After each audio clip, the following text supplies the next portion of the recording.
Esta temporada de Con Marcas y a lo Loco es una idea original de Rubén Galgo, producida en colaboración con Podimo, una de las principales plataformas de podcast y audiolibros en español. ¿Sabes qué tienen en común las botas de punta de acero, The Who y los skinheads? Pues ves atándote las botas porque esta semana vengo a contarte la historia de la marca Dr. Martens y el origen de las tribus urbanas. Con Marcas y a lo Loco, con Rubén Galgo.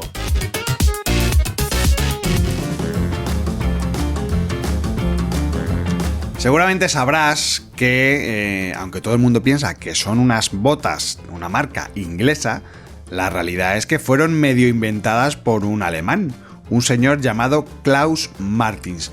De hecho, este hombrecito tenía la particularidad de que era un general, un militar, vamos a decir, no general, un militar bastante relevante del ejército alemán. Pero bueno, vamos un poco hacia atrás. Vámonos a 1901, cuando la familia Griggs comenzó a fabricar calzado en su fábrica de Northamptonshire, en Inglaterra. Poco a poco ganaron renombre, sobre todo gracias a sus productos duraderos y de gran calidad.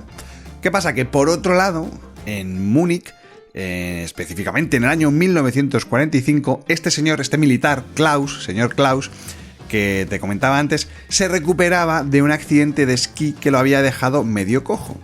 La verdad es que el tío era un espíritu audaz e inconformista, como los que abundan en este podcast. Y especialmente este hombre lo que hizo fue crear un prototipo de suela de aire mucho más cómoda que las de cuero endurecido. Ante la emoción de este descubrimiento, pues se lo mostró a un amigo de la universidad, un tal Herbert Funk, que era ingeniero mecánico, y bueno, la verdad es que el tío se quedó bastante encantado con esta idea. Y bueno, pues finalmente, 2 años más tarde, se asociaron en Alemania y comenzaron a fabricar un tipo de calzado hecho a partir de caucho desechado del ejército que incorporaba una innovadora suspensión de aire que había creado Klaus. Lo sorprendente de todo esto es que al principio casi toda la clientela eran mujeres mayores de 45 años. Tú fíjate la de vueltas que da la vida, ¿verdad?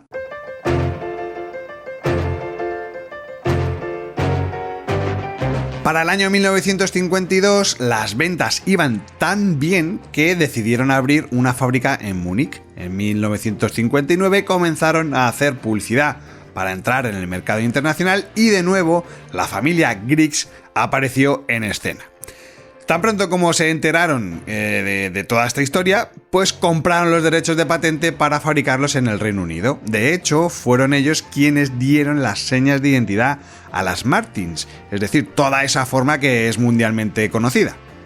Empezaron cambiando el nombre porque originalmente eran, digo literalmente, ¿vale?, Maertens, y lo cambiaron por Martens, ¿vale?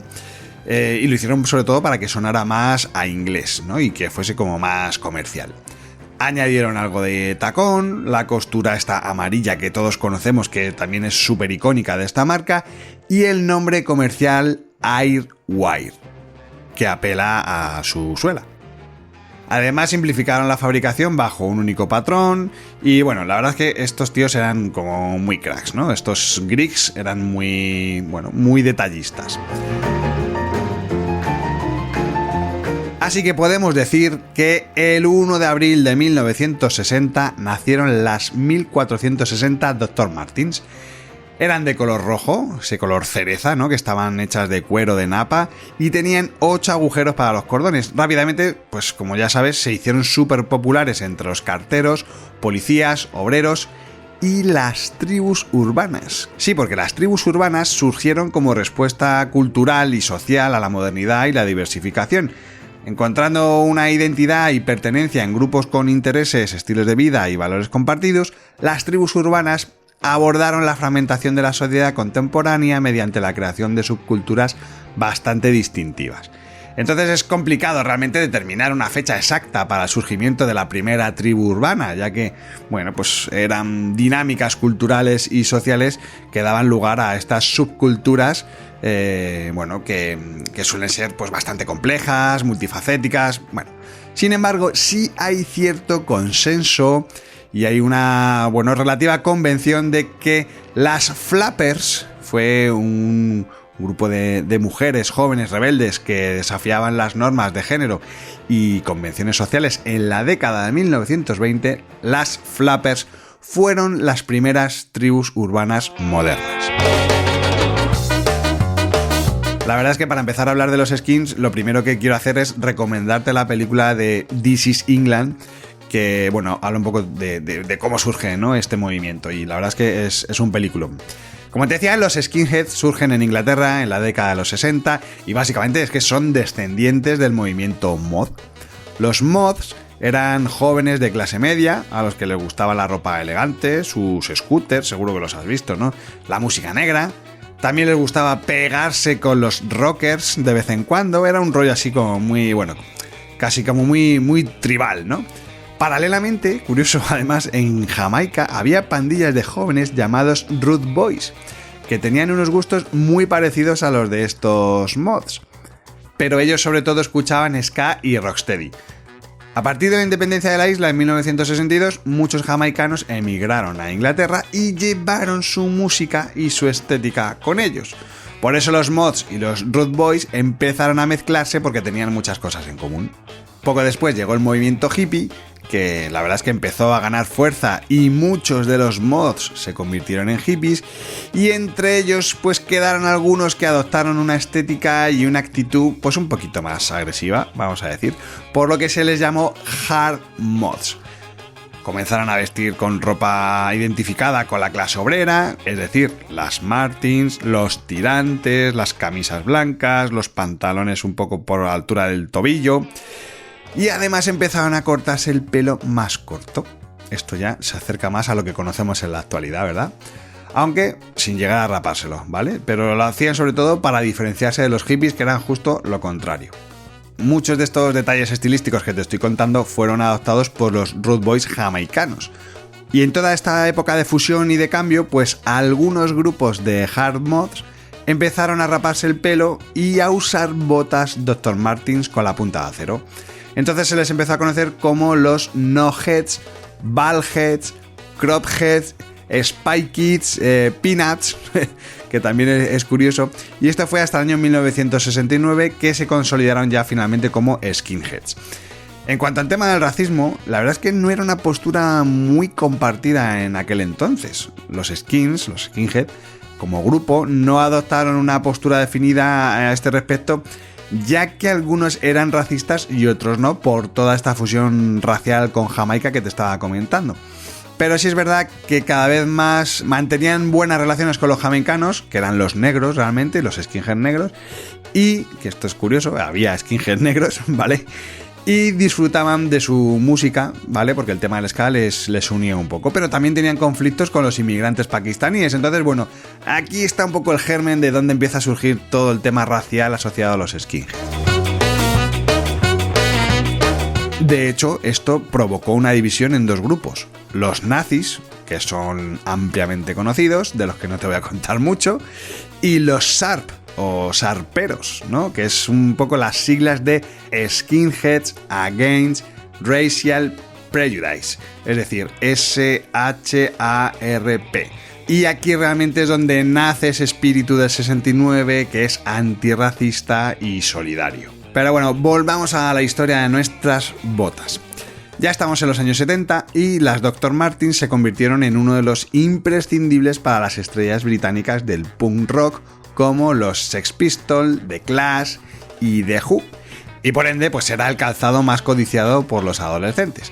De hecho, los punks eran jóvenes que se sentían, resentidos, vamos a decir, con los hippies y necesitaban algo que los representara, así que optaron por las Dr. Martens. De hecho, fue Pete Townshend de The Who quien las llevó primero en sus conciertos como símbolo de rebeldía y orgullo de la clase obrera. Así que el posicionamiento de la marca poco a poco experimentó cierto cambio radical y pasaron a convertirse en un auténtico símbolo para muchas subculturas urbanas. En los Estados Unidos comenzaron a venderse en 1984 y se convirtieron también en una prenda básica, ¿no?, sobre todo por los hardcores de los años 80, ¿no?, y esos grunge de los años 90. Fueron, la verdad es que años dorados para la marca, realmente, porque aunque fue un comienzo del nuevo siglo con, bueno, ventas un poco a la baja, al final fue un momento en el que se asentaron como icono. En abril del año 2003 la producción se trasladó a China y Tailandia. Y claro, pues también cesó temporalmente la fabricación del calzado vegano, es decir, de esa piel sintética que comenzó en el año 2000.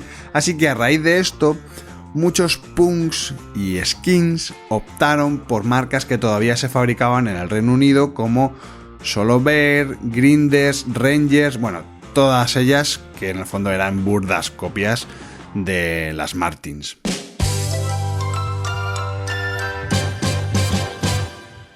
Finalmente llegamos al año 2007, donde otra vez la familia Griggs decidió volver a traer una pequeña parte de esa producción a su antigua fábrica de Northamptonshire.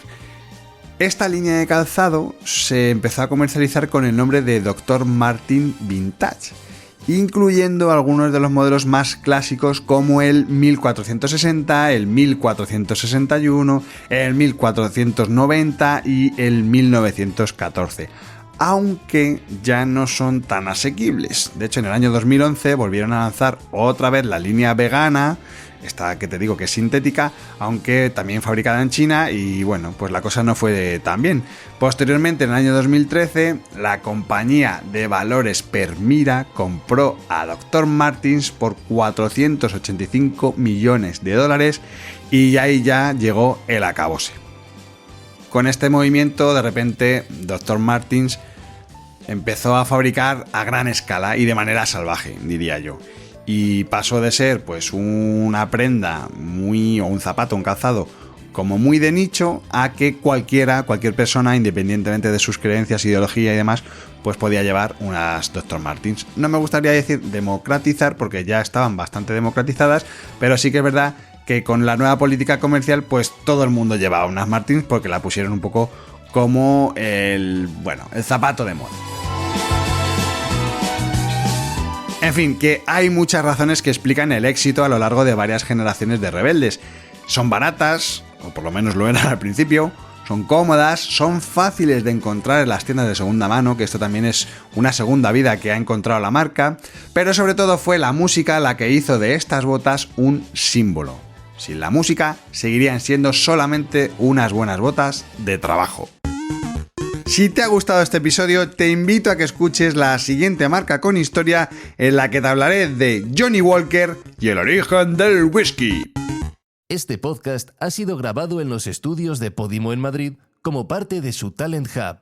Dirección, guión y locución, Rubén Galgo.